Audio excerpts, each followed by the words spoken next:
Hello, everyone, and welcome back to this week's episode of the Rosa and Rubini podcast, Making Sense of This World. My name is Manas Chavla, and as always, I'm really pleased to be joined by CEO and Head of Research, Brunello Rosa. Brunello, this week we're talking about the Fed getting ready to cut rates as Trump's pressure starts to filter through. Much has been going on in the world, but lots of my headlines have been dominated by central banking changes, movements, significant developments in the US. Let's start talking about the sort of the annual Fed symposium that's organized in Jackson Hole in Wyoming, where everyone is closely watching Jay Powell's speech. What came out of it? What did the market learn from this, and how did it react? The Fed is very much center stage these days for two reasons. First of all, because of the symposium and what Jay Powell said, and secondly, because of what happened uh, to one of the key FOC members, and we'll definitely discuss this. Let's start with Powell. So Powell during the symposium in Jackson Hole, which is typically the place for uh, uh, the chair to set the tone for the last part of the year, is always the case, and so this year was not an exception.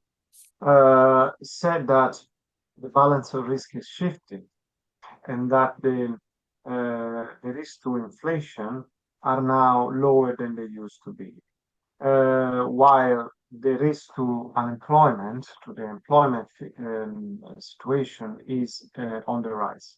Now, given the dual mandate, the Fed always has to balance these two risks over there. And so far, the inflation risk has prevailed to the point that after four cuts last year, the Fed has stopped easing its monetary policy stance in 2025, never cut so far, for causing great discontent at the Mm. White House, which has put enormous amount of pressure for Powell to cut rates. So after the speech, the probability of a Fed cut increased markedly. We are talking about now 4 in 5 chances, around 80%. And financial markets react positively to that, with short-term yields falling and equity prices rising, and the dollar also weakening across the board. So, the market was really um, receptive to what Powell said. Yeah. What fundamentally caused this shift in the Federal Reserve stance? In the views letter, you point out a number of different reasons, but maybe let's start with, some of the tariff deals that have been materializing and a little bit on the policy uncertainty on reduced economic activity. Yeah, so the first thing is uh, the trade deals. As we know, one of the reasons why the Fed was not cutting rates is because they were afraid of the inflationary impact of tariffs, especially when tariffs were totally unknown.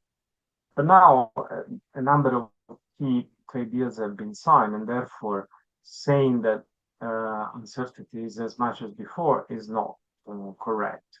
So while there's still plenty of uncertainty on implementation, the effects, and so on, at least we know what we are talking about. So some element of policy uncertainty has been reduced.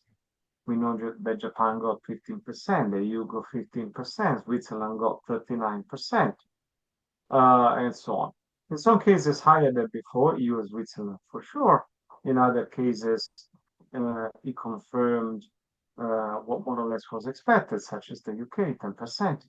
And in the case of China, it's lower, much lower than expected. China was threatened with 135% tariff that was reduced to 30% after the meetings in Geneva.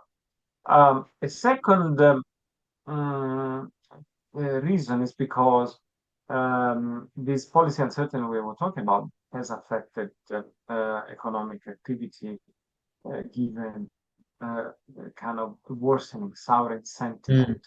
Um, this has occurred in the US and globally, these are starting filtering through the labor market, which caused, as we know, the firing by Trump of the Bureau of Labor Statistics Commissioner Erica McIntyre. Hmm. Effectively, as we said a couple of weeks ago, Trump shot the messenger for something that it was in the statistics. Another point that needs to be taken into account is that with two dissenters having already emerged in July, which was for the first time since 2020, the risk was that with another meeting in which the Fed had been cut, the number of dissenters could increase, and that would look like a revolt. A new FOMC member that might be soon confirmed is clearly Steve Miran, recently appointed to substitute Kluger, who resigned in protest for the firing of McIntyre, as we know and discussed a couple of weeks ago. Well, Miran will definitely support the view of Trump, and therefore that will put Jay Powell in a very difficult position. Yeah. In addition to all of these factors, Trump's recently asked for the resignation of Fed member Lisa Cook. How does this impact some of the dynamics that are being decided in monetary policy? Well, say that he has already two people voting the way he wants in the FOMC. Assume that Steve Miran gets approved, and this is three. If Lisa Cook is not part of the board anymore or the FOMC, then it could be a fourth vote. So the amount of people potential against against Jay Powell and voting alongside the wish of Trump would be substantial, and therefore very hard for Jay Powell to rein in that situation. So Powell definitely wants to be ahead of the game, be in control of the situation, realigning the FOMC behind him and try to keep some elements of leadership until May 2026. But it's going to be a very, very long journey. We're talking about more than 6 months, 8 months to go. Now, one of the ideas of Trump was nominating somebody that could act as a shadow chair. But if Powell does what Trump wants, there's no reason to go in that direction. Now, the Lisa Cook, let's say Lisa Cook scandal, is particularly relevant because from the time in which we wrote the column to the time we are recording, something very, very important happened. So Trump stepped up this battle against Lisa Cook, which is the first Afro-American woman appointed to the FOMC. That was a decision, of course, by Joe Biden. So to some extent, there are plenty of reasons for Trump not to like this person. Now, Lisa Cook has been potentially accused by some regulators of having committed some form of fraud in her application for a mortgage, but this is yet to be seen and proven, and all the rest of it. For the time being, somebody has raised an hand, but as we all know, between an allegation and a conviction, there's the due process. So in theory, we should wait for the due process. But as we know, in the US, due process these days is not exactly the plat du jour, and therefore Trump jumped to the conclusion and wrote literally a resignation letter saying you must go immediately. With what authority? Well, he mentioned some articles of laws and so on that allow him to do that, but there's kind of a huge jurisprudence saying that he has no authority to do that, and Lisa Cook already said she's not going to be bullied into resigning. Now, of course, as is in the Trump style, it puts maximum pressure until he achieves what he wants.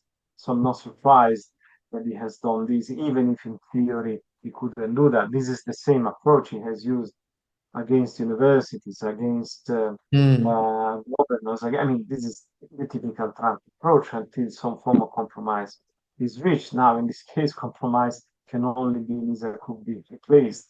So let's see where it goes. But the market didn't take it well. The dollar weakened substantially. Equity markets suffered. People don't like the independence of the central bank being put in question because it's one of the last bastions of the way the US has operated so far, and they don't want to see it go that quickly. So this is really not to look for in the next FOMC meeting, which is going to happen 16, 17 of September. Yeah. I mean, this theme of challenges to the independent central bank, it's a theme that's come up again and again in the second Trump term, and perhaps is more intense than any challenge, since perhaps Nixon and Arthur Burns, as we've discussed before. So certainly something that we'll cover in the weeks and months ahead, because it'll only continue. As always, Brunello, thank you so much for your time and insight. Thank you. Until next time.